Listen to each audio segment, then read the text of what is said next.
పనేం లేక వస్తా ఉన్నారా? వీరు పెట్టే భిక్ష కోసం వస్తా ఉన్నారా? వీరు పెట్టే వీరిచ్చే కానుకల కోసం వస్తా ఉన్నారా? లేదు. దేవుని ప్రేమ కోసం ఒక నశించిపోతున్న ఆత్మ దేవుని ప్రేమను తెలుసుకొని పాతాళంలో నుండి, నరకంలో నుండి ఆత్మ విడిచిపెట్టి పరలోకానికి వెళ్ళాలన్నటువంటి భారంతో, బాధ్యతతో దేవుని సేవకులొచ్చి ప్రార్థన చేస్తున్నారు. ఆహ్, దేవుని సేవకుల యొక్క పరిచర్య యొక్క ప్రాముఖ్యతను ఈ సువార్తమ్మ గారు అర్థం చేసుకొని, ఆ భర్తను కానికమని చెప్తే, ఆ భర్త వచ్చి, ఎందుకులే మనకే లేదు ఆయనకి కూడా ఇవ్వాలా" అని అనకుండా, వాళ్ళకు ఉందో లేదో 200 కానుక తీసి నా చేతిలో పెట్టాడు.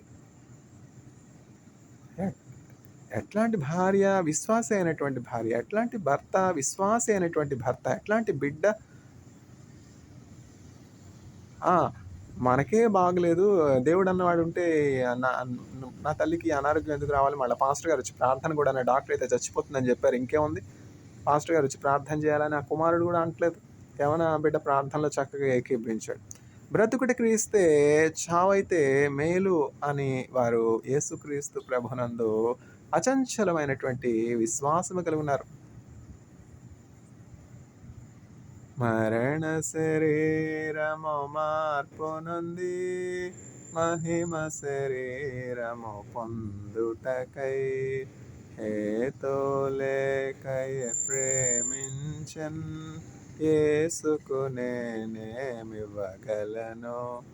హల్లెలూయా హల్లెలూయా హల్లెలూయా అని పాడెదను, ఆనందముతో సాగెదను, ఆనందముతో సాగెదను. అల్పకాల శ్రమలను భవింప అనుదినము కృపనిచ్చితివి. నాథుని అడుగు జాడలలో నడచుటకు నన్ను పిలచితివి. హల్లెలూయా హల్లెలూయా హల్లెలూయా అని పాడెదను, ఆనందముతో సాగెదను, ఆనందముతో సాగెదను. భువి నుండి శ్రేష్ఠ ఫలముగను దేవునికి నిత్య స్వాస్యముగా భూజనములలో నుండి నన్ను ప్రేమించి క్రయధనమిచ్చితివి. హల్లెలూయా హల్లెలూయా హల్లెలూయా అని పాడెదను, ఆనందముతో సాగెదను, ఆనందముతో సాగెదను. ఎవరు పాడని గీతములు యేసుతో నేను పాడుటకై హేతులేకై ప్రేమించన్ యేసుకు నేనేమివ్వగలను. హల్లెలూయా హల్లెలూయా హల్లెలూయా అని పాడెదను, ఆనందముతో సాగెదను. అట్లా ఈ స్వార్థమ్మ గారు దేవుని భయంలో తన కుటుంబాన్ని పెంచుకుంటా ఉన్నది. అందువల్ల ఆమె యొక్క భర్త గాని, ఆమె యొక్క బిడ్డలు గాని, ఆమె ఈ లోకంలో ఉన్నా లేకపోయినా వారు క్షేమంగా దేవుని కృపలో భద్రము చేయబడి ఉన్నారు. ఒకానొక సమయంలో ప్రతి ఒక్కరు ఈ లోకం విడిచిపెట్టి వెళ్ళాలి గదా! చావాలంటే క్యాన్సరే రావాలా? కదా! దేవుని ఏర్పాటు. మన కాలగతులు దేవుని చేతిలో ఉన్నది. Lord our times are in your hands. సువార్తమ్మ గారు "నువ్వు మరణిస్తావని" చెప్పి కూడా డాక్టర్స్ చెప్పినప్పటికీ కూడా దేవుని యందు విశ్వాసం విడిచిపెట్టలేదు. శోధన శ్రమలు వెంటాడినా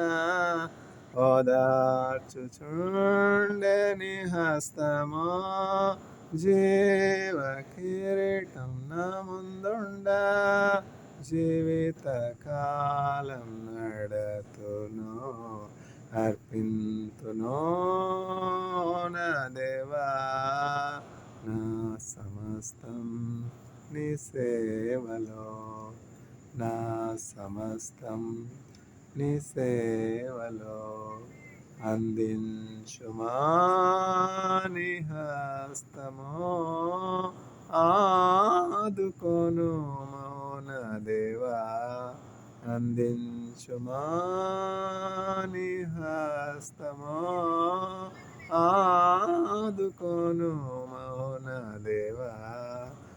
అర్పింతును నా దేవా నా సమస్తం నీ సేవలో, నా సమస్తం నీ సేవలో. శోధన శ్రమలో వెంటాడిన ఓదార్చుచుండె నీ హస్తమో, జీవ కిరీటం నా ముందుండా జీవిత కాలం నడతును. అట్లా శ్రమ కలిగిందని చెప్పి, కష్టం కలిగిందని చెప్పి, బాధ కలిగిందని చెప్పి యేసుక్రీస్తు ప్రభుని విడిచిపెట్టేసే వాళ్ళు చాలామంది ఉన్నారు. యేసుక్రీస్తు ప్రభు ఏమని చెప్తా ఉన్నారు? నాలోనికి వస్తే మీకు ఏమి అనారోగ్యమే కలగదని చెప్తా ఉన్నారా? ఇబ్బందే కలగదని చెప్తా ఉన్నారా? కష్టమే రాదని చెప్తున్నారా? కష్ట నష్టములెన్నున్నా, పొంగు సాగరులెదురైనా, ఆయనే మన ఆశ్రయం. ఇరుకులో ఇబ్బందులలో రండి యెహోవాను గూర్చి ఉత్సాహగానము చేసెదము.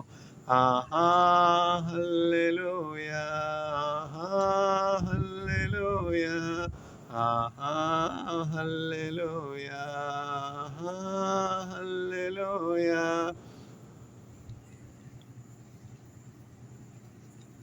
కష్టాలు ఉంటాయి. మనుషులకు రాక మానులకు వస్తాయి కష్టం. దేవుని చెప్పిన మాట వింటే కష్టాలు ఎందుకు వస్తాయి? దేవుని మాట మన మూలపిత్రుడైనటువంటి ఆదాము వినలేదు గనక అక్కడి నుంచి సంక్రమించింది ఈ మరణము, వ్యాధి అన్నీ కూడా. వాటన్నింటికి అటోన్మెంట్ చేయడానికి యేసుక్రీస్తు ప్రభు వచ్చారు. ఎవరైతే యేసుక్రీస్తు ప్రభుని చేర్చుకుంటారో వాళ్ళు ఇమ్యూనిటీ పవర్ కలిగి ఉంటారు. అనారోగ్యం కలిగినా కూడా రికవర్ అవుతారు. అనారోగ్యం కలిగినా, మరణమే వచ్చినా కూడా మరణంలో నుంచి లేచి పరలోకంలో యుగయుగాలు తరతరాలు జీవిస్తారు. మృతుల పునరుద్ధానము లేకపోయిన ఎడల మేము ఈ సువార్త ప్రకటించడం విడిచిపెట్టేయడం మాకు మంచిది. మాకంటే భ్రష్టులు ఎవరు కూడా ఉండరు, మాకంటే దౌర్భాగ్యులు వేరొకళ్ళు ఉండరు అని పౌలు చెప్తా ఉన్నాడు అన్నాడు. మృతుల పునరుద్ధానం లేకపోతే మేమెందుకు ఈ సువార్త చెప్పాలి? చచ్చిన వాళ్ళు మళ్ళా బతకకపోతే యేసుక్రీస్తు ప్రభునందు విశ్వాసం ఉంచినటువంటి వారు మృతులైనప్పటికీ సజీవులు కాకుండినట్లయితే మేము ఈ సువార్త చెప్పడం దండగే కదా. అందువలన యేసుక్రీస్తు ప్రభు నామంలో పునరుద్ధానం ఉన్న మా స్వార్థమ్మ గారు ఇక్కడ మీరు కన్ను మూస్తే పరలోకంలో తెరుస్తారమ్మా ఆ నిరీక్షణ ఆమెకున్నది. అందువలన ఏమీ చెలించలేదు.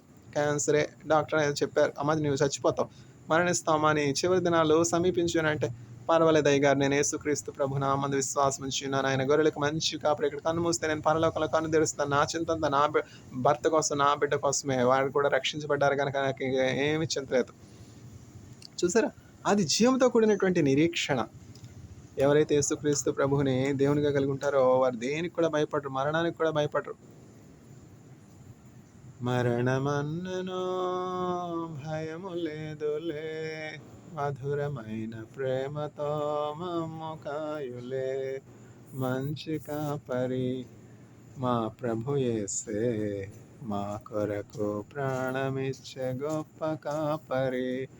మరణమన్నను భయము లేదులే, మధురమైన ప్రేమతో మమ్ము కాయులే, అంధకార లోయలో సంచరించిన లేదులే మాకే భయం, అభయము తానే. శత్రువుల మధ్యన మాకు భోజనం, అభిషేకం, ఆనందం, కృపాక్షేమం. కృప, கிருபை, கிரேஸ். கர்த்தாவே, என் கால் சறுக்கிறத நான் சொல்லும்போது உமது கிருபை என்னை తాంగుகின்றது. ప్రభా నా కాలు జారినని నేను చెప్పినప్పుడు నీ కృప నన్ను బలపరచుచున్నది. Lord, when I say that my foot slip, your grace is strengthening me. చూసారా, ఇప్పుడు ఊరియా ఎంతో దేవుని యందు భయభక్తులు కలిగినటువంటి వానిగా ఉన్నాడు. తన బాధ్యత తెలుసుకున్నటువంటి వానిగా ఉన్నాడు. రాజు పట్ల కృతజ్ఞత కలిగినటువంటి వానిగా ఉన్నాడు. ఇంత యుద్ధం మోపుగా జరుగుతుంటే రాజు నేను కాపాడాలి కదా, రాజ్యాన్ని నేను కాపాడాలి కదా, సైనికునిగా నా బాధ్యత కదా, నా భార్య దగ్గరికి వెళ్ళి నా పండు కొనడానికి ఇది ఆ సమయము అని చెప్పి ఎంత వివేచన కలిగి ఉన్నాడు. ఎవరికుండో సుఖభాగాల పట్ల ఆశలు ఎవరికుండో? ఎవరికి భార్య కౌగిట్లో పండుకొనాలని ఉండదు? నీ భార్య అందమైనటువంటి లేడీ, ఆమె రొమ్మును నీవు ఆనుకొని సుఖము పొందుదువు. ఎవరికుండదు? సైనికుడిగా ఉండినప్పటికీ సెల్ఫ్ కంట్రోల్ కలిగి ఉన్నాడు. ఎప్పుడు పండుకోనాలి. సమయం ఉంది కదా! అన్నింటికి సమయం ఉంది. మొక్క నాటడానికి సమయం ఉంది. ఆ మొక్కని పెరికివేయడానికి సమయం ఉంది. భోంచేసే సమయం ఉంది. పనిచేసే సమయం ఉంది. పండుకునే సమయం ఉంది. పనిచేసే సమయం ఉంది. ఆ చీమలు వింటర్‌లో గింజ గింజ దాస్తేనే కదా! సమ్మర్‌లో గింజ గింజ దాస్తేనే కదా వింటర్‌కి ఆహారం ఉంటుంది. ఆ సైనికులు దేశాన్ని కాపాడబట్టే కదా! సోల్జర్స్ అందరూ బార్డర్‌లో కష్టపడ్డారు. వాళ్ళకి భార్యలు లేరా? పిల్లలు లేరా? భార్యలని, బిడ్డలని విడిచిపెట్టి ఆ సోల్జర్స్ అక్కడ కష్టపడకపోతే మనం సురక్షితంగా ఉంటామా? ఉండం కదా! ఆ సైనికుల భార్యలు ఎంత సాక్రిఫైస్ చేస్తా ఉన్నారు. ఎంత సాక్రిఫైస్ చేస్తున్నారు. భర్త ఎక్కడో ఉంటాడు. బిడ్డలంతా కూడా చూసుకునేది వాళ్ళే. ఎప్పుడో సంవత్సరానికి ఒకసారి వస్తాడు. మళ్ళా వెంటనే వెళ్ళిపోవాలి. వాళ్ళు అట్లా కష్టపడకపోతే ఆ దేశం క్షేమంగా ఉంటుందా? సురక్షితంగా ఉంటుందా? పక్కన పాకిస్తాన్, ఇంకో పక్కన చైనా, పైనేమో యూఎస్ శాటిలైట్స్. మరి దేశం క్షేమంగా ఉండాలంటే ఈ సోల్జర్స్ అందరూ వాళ్ళ పెళ్ళాల పక్కన పడుకుంటే దేశం క్షేమంగా ఉంటుందా? ఎవరికుండదు పడుకోవాలని? రాజా, నేను ఇక్కడనే విశ్రాంతి తీసుకుంటాను. నేను యుద్ధానికి తిరిగి వెళ్ళిపోతాను. ఇప్పుడు నా భార్య దగ్గరికి వెళ్ళి నా భార్య కౌగిట్లో పండుకొనడానికి ఇది సమయం కాదు అని చెప్పి తన భార్య దగ్గరికి వెళ్ళకుండా ఆ రాత్రంతా కూడా రాజు యొక్క అంతఃపురంలోనే విశ్రాంతి తీసుకుని తదుపరి వెంటనే ఉదయమే యుద్ధానికి వెళ్తూ ఉన్న సమయంలో సాతానుడి ప్రేరేపణతో దావీదు ఏం చేస్తాడంటే, ఇక లాభం లేదు, నాకు చెడ్డ పేరు వచ్చేలాగా ఉంది, నేను చేసినటువంటి పాపం అంతా కూడా ప్రజలందరికీ తెలిసిపోతుంది. ఇప్పుడు ఊరియా భార్య గర్భిణిగా ఉన్నది, బిడ్డ పుడతాడు. బిడ్డ పుట్టిన తర్వాత ఎవరి వల్ల పుట్టాడంటే నా వల్లనే అంటాడు కదా, అంటుంది కదా ఆమె. ఇప్పుడు నాకు చెడ్డ పేరు వస్తుంది కదా, ఎట్లయినా ఈ పాపాన్ని కప్పుకొనాలి అని చెప్పి ఒక ఉత్తరము రాసి ఊరియా ద్వారా యోబ్ అనే సైన్యాధిపతి దగ్గరికి పంపుతున్నాడు. యుద్ధం మోపుగా జరుగుతున్నటువంటి ప్రాంతంలో మొదటి లైన్లో ఊరియాని పెట్టి ఊరియా చచ్చినట్లుగా చేయమో. చూసారా? ఊరియా బ్రతకూడదు, ఊరియాని చంపేయాలి. ఇప్పుడు హంతకుడు అయిపోయాడు కదా. ఇదే మరి వైకుంఠపాండలో ఆ పెద్ద పాము నోట్లో పడ్డం అంటే అదే.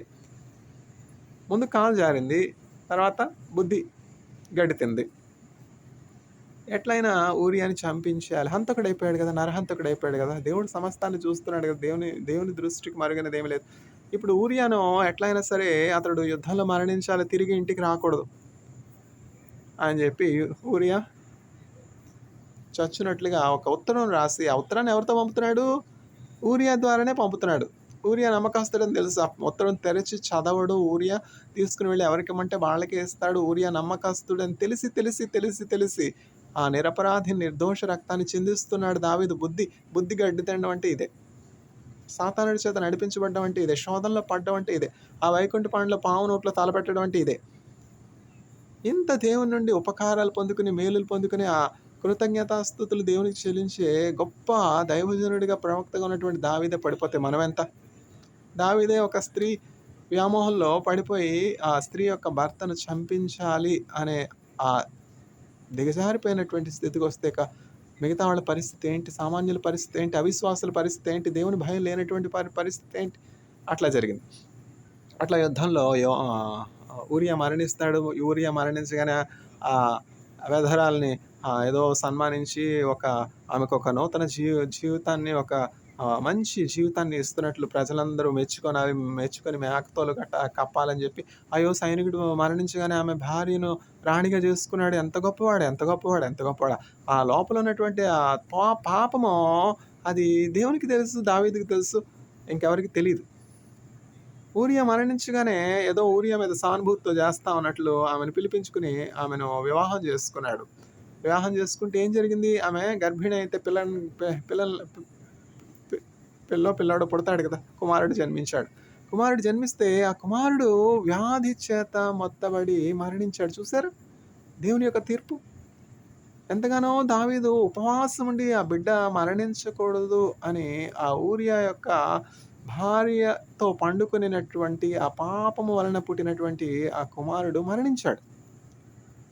దావీదెంతో ప్రార్థన చేశాడు, ఆ బిడ్డ మరణించకూడదు ప్రభా, అనారోగ్యంతో ఉన్నాడు, నా పాపమును బట్టి నన్ను క్షమించు ప్రభా, ఆ బిడ్డ కరుణించు, ఆమెతో నేను పండుకుని పాపమే చేశాను, ఊరియాకు భార్యగా ఉన్నటువంటి ఆమెతో నేను తప్పిదం చేశాను, ఆ బిడ్డ చనిపోకుండా అని ఎంతగానో దావీదు మొరపెట్టినప్పటికీ దేవుడు ఎంత కరుణ కలిగినటువంటి వాడైనా అన్యాయాన్ని న్యాయంగా తీర్చడు. ఆయన న్యాయవంతుడు. నీతి న్యాయములు ఆయన సింహాసనానికి ఆధారములు. అందువలన దావీదు చేసినటువంటి ఆ పాపమును బట్టి ఆ కుమారుడు మరణించాడు. ఎందుకంటే ఆ కుమారుడు పెరిగి పెద్దవాడైతే ఆ బిడ్డకి కదా చెడ్డ పేరు. పిల్లలకేం తెలుసు? పిల్లలకేమన్నా పాపం తెలుసా? ఆ బిడ్డ పెరిగి పెద్దవాడవుతాడు. అప్పుడు ఆ ప్రజలందరూ నిందించరా? నీ తండ్రిని చంపి నీ తల్లి పక్కన పండుకుని రాజుతో ఇట్లా చేసినందువలన వ్యభిచారం వలన నీవు పుట్టినావు అని చెప్పి ఆ పిల్లవాడికి నింద రాదా? బ్రతికి దినములన్నీ కూడా ఆ బిడ్డకి అవమానమే గదా! దుఃఖమే గదా! బాధే కదా! అందుకని ఆ బిడ్డ మరణించాడు. దావీదు ఎంతగానో కృంగిపోయినాడు. అక్కడితో ఆగల. నిర్దోషి అయినటువంటి ఊరియా ప్రాణము దావీదు తీసిన దాన్ని బట్టి, ఆ కాలు జారినటువంటి పరిస్థితిని బట్టి ఏం జరిగిందంటే, నీకు నీ ఇంటి వారికి నిత్యము కూడా యుద్ధమే. నువ్వైతే రహస్యంగా ఆమెతో పండుకున్నావు. నీ కుమారులు నీ భార్యలతో పండుకుంటారు. నువ్వు పెట్టుకునే ఉంపుడుగత్తెలు. నీ ఉంపుడుగత్తెలతో నీ కుమారులు ప్రజలందరి ఎదుట పండుకుంటారు మేడ మీద. నువ్వు రహస్యంగా పండుకున్నావు గదా! ఊరియా భార్యతో ఆమె కడుపు చేసావు గదా! ఇప్పుడు చూడు. నీవు ఉపపత్నులుగా ఎవరెవరినైతే పెట్టుకున్నావో వాళ్ళందరితో కూడా నీ కుమారులు బహిరంగంగా కులుకుతారు, పండుకుంటారు అని చెప్పి దేవుడు శపించాడు. చూసారు? నీకు స్త్రీలు కావాలంటే నేను ఇవ్వలేనా? నీకున్నటువంటి ఉపపత్నులు చాలరా?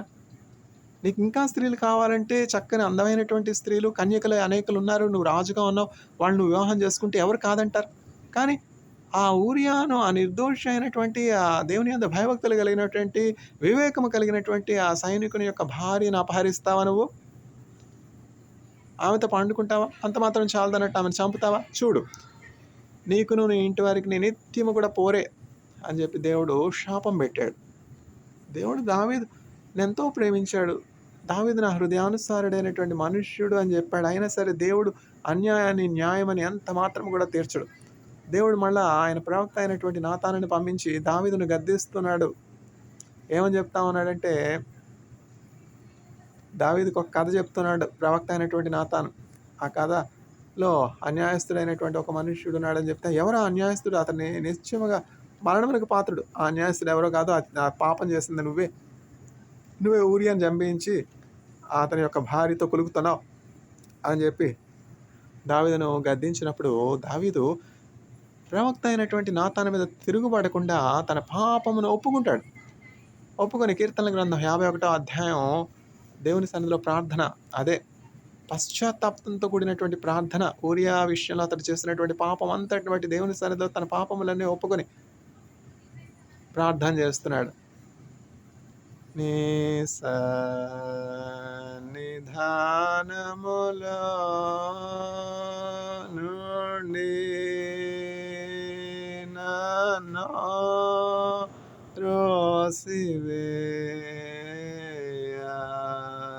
త్రోసివేయకుము. నీ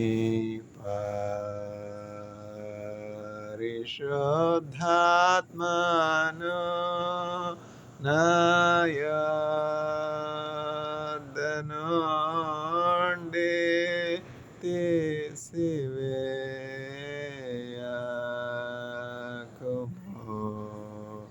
నా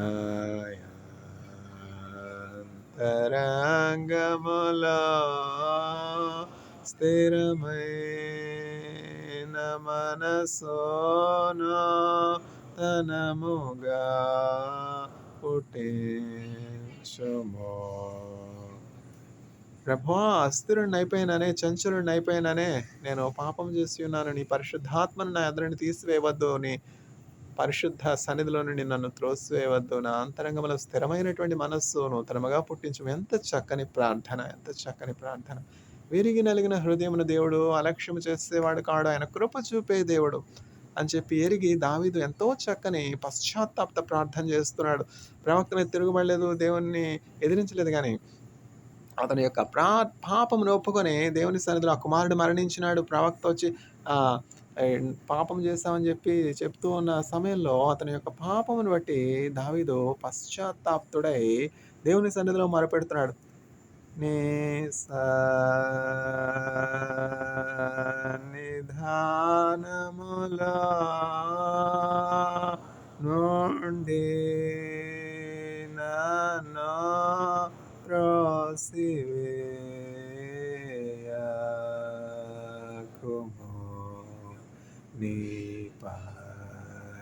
పరిశుద్ధాత్మను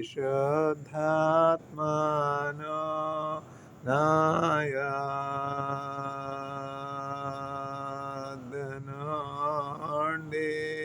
తీసివేయకుము. సమ్మతిగల మనసు కలుగజేసి నన్ను దృఢపరచు. ఎంతో చక్కని విరిగి నలిగిన హృదయంలో నుంచి వచ్చినటువంటి ప్రార్థన. పశ్చాత్తాపడ్డాడు దావీదు రాజు అయి ఉండి. అప్పుడు దేవుడు ఆ పశ్చాత్తాప ప్రార్థన విని న్యాయవంతుడిగా ఉన్నాడు దేవుడు. ఎంత పక్షపాతం, ఎంత ప్రేమ ఉన్నా దావీదు పట్ల దేవుడు న్యాయవంతుడు కనుక అన్యాయమైనటువంటి తీర్పు ఎట్లా తీరుస్తాడు? దావీదు, నువ్వు చేసినటువంటి పాపమును బట్టి నా శత్రువులు అందరి ఎదుట నీవు నాకు చెడ్డ పేరు తీసుకుని వచ్చావు. చూడు, నీ చుట్టూ ఎంతో మంది శత్రువులు ఉన్నారు. వారందరూ ఏమంటారు? ఇజ్రాయెల్ పరిశుద్ధ దేవుడైనటువంటి దేవుని పెట్టుకుని కులుగుతున్నాడు, పరుని భార్యను పెట్టుకుని కడుపు చేశాడు. నువ్వు చేసినటువంటి పాపమును బట్టి నాకు ఎంతగానో దూషణ కలిగింది. ఇదే కదా ప్రభు చెప్తున్నారు. దేవుని వాక్యం తెలియకుండా మనం పాపం చేస్తే అది వేరు. దేవుని వాక్యం ఎరిగి పాపం చేస్తే అది దేవుని నామానికి అవమానం కదా. నిన్ను బట్టి కదా నా నామం దూషించబడతా ఉంది. ఇప్పుడు శత్రువులు ఉన్నారు, ఇజ్రాయెల్ చుట్టుముట్టినటువంటి వారందరూ కూడా ఇప్పుడు ఏమంటా ఉన్నారు? నా నామం దూషణ పాలైపోయినదే. పరిశుద్ధుడనైనటువంటి నేను ఈ పాపాన్ని ఎట్లా సహించగలను, ఎట్లా అంగీకరించగలను? అందువలన ఈ పాపం యొక్క శిక్ష నువ్వు భరించక తప్పదు దావీదు. నీ ఎదుట 3 శిక్షలు వేస్తూ ఉన్నాను. ఈ 3 నువ్వు ఏది కావాలో నువ్వే చూస్ చేసుకో. నీ శత్రువుల చేత నువ్వు తరం పడతావా? 1. 2, నేను ఒక గొప్ప తెగులు రప్పిస్తాను, అందులో నీ ప్రజలు మరణిస్తారు. ఇది కావాలా? 3, నీ మీదకి నేను ఖడ్గం పంపుతాను. 3 రకాలైనటువంటి శిక్షలు. నువ్వు నా చేతిలో పడతావా అని దావీదును అడిగినప్పుడు, ప్రభువా, నువ్వు నన్ను మనుషుల చేతికి అప్పగించొద్దు. మనుషులు క్రూరులు, దయలేనటువంటి వారు. నా శత్రువుల చేతిలో నేను పడడానికి ఎంత మాత్రం ఇష్టపడనయ్యా. నా శత్రువుల చేతికి నన్ను అప్పగించవద్దు. నీవు దయగల దేవుడు, జాలిగల దేవుడు కనుక ఏ శిక్ష విధించాలన్నా నువ్వే నన్ను విధించిన ఆయన. నీ చేతిలో పడతాను. నువ్వేం శిక్ష అన్నవి మనుషుల చేతికి నన్ను అప్పగించొద్దయ్యా అని చెప్పి దావీదు దేవుని చేతికి అప్పగించుకుంటాడు. అప్పుడు దేవుని యొక్క ఖడ్గము తెగులు మొదలై అనేకులు మరణిస్తారు. ఇజ్రాయెల్ దేశంలో యెరూషలేములో అనేకులు దేవుడు పంపినటువంటి తెగులను బట్టి, దావీదు యొక్క పాపమును బట్టి అనేకులు మరణిస్తారు. అయితే ఆ ఖడ్గము ఒర్నాను కళ్ళెమ దగ్గరికి వచ్చినప్పుడు, ఇజ్రాయెల్ దేశంలో యెరూషలేములో ఒర్నాను కళ్ళెమ దగ్గరికి వచ్చినప్పుడు ఆ ఖడ్గము, దేవుని యొక్క ఖడ్గము నిలిచిపోతుంది. ఆ ఒర్నాను ఒక్క మనుష్యుడి యొక్క ప్రత్యేకతను బట్టి, అక్కడ ఒర్నాను కళ్ళెమందు ఆ ప్రాంతం యొక్క ప్రత్యేకత ఏమిటో, ఆ వైవిధ్యం ఏంటో, ఆ మనుష్యుని యొక్క ప్రత్యేకత, ఆ వర్ణాను కళ్ళెం దగ్గరికి వచ్చినప్పుడు ఆ తెగులు నిలిచిపోతుంది. దేవుడు అక్కడి నుంచి ముందుకు తెగులు వెళ్ళదు. అప్పుడు దావీదు అక్కడికి వచ్చి దేవుని కొరకు ఒక బలిపీఠం కట్టి దేవునికి బలి అర్పిస్తాడు. ఆ వర్ణాను కళ్ళెం దగ్గర అక్కడ ప్రాయశ్చిత్తం జరుగుతుంది అనమాట. చూసారా? అందువల్ల కాలు జారిపోవడం చాలా సులువు, పండుకోవడం చాలా సులువు. కానీ ఆ పాపమును, ఆ శరీర వాంఛలను అదుపులో ఉంచుకోవడం కష్టం. జారత్వం జరిగించినటువంటి వాడు కేవలము బుద్ధిహీనుడు. మిగతా అన్ని పాపాలు కూడా శరీరానికి విరోధంగా దూరంగా ఉన్నాయి. కానీ జారత్వం అనేది ఏంటంటే శరీరం లోపలికి వచ్చేస్తూ ఉంది కదా పాపం. అందువలన ఈ జారత్వం జరిగించేవాడు బుద్ధిహీనుడు. జారత్వం విషయంలో చాలా చాలా జాగ్రత్తగా ఉండాలి. దేవుని ఆలయమును పాడు చేసినటువంటి వాడిని దేవుడు పాడు చేస్తాడు అని చెప్పి దేవుని వాక్యం ఉంది. మన దేహము దేవుని ఆలయం. ప్రతివాడు తన సొంత కొండలో నీళ్లు తాగాలని అందుకే దేవుడు చెప్తా ఉన్నాడు. పెద్దవాళ్ళకి, యవనులకి దేవుని వాక్యం ఎంత ఎంత చక్కని శిక్షణ ఇస్తుంది.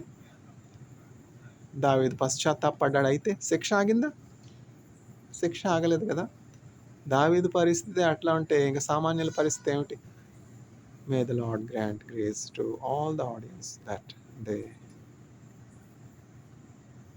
Receive grace to do the will of God and to live a life pleasing to God and avoid punishment from God. Amen.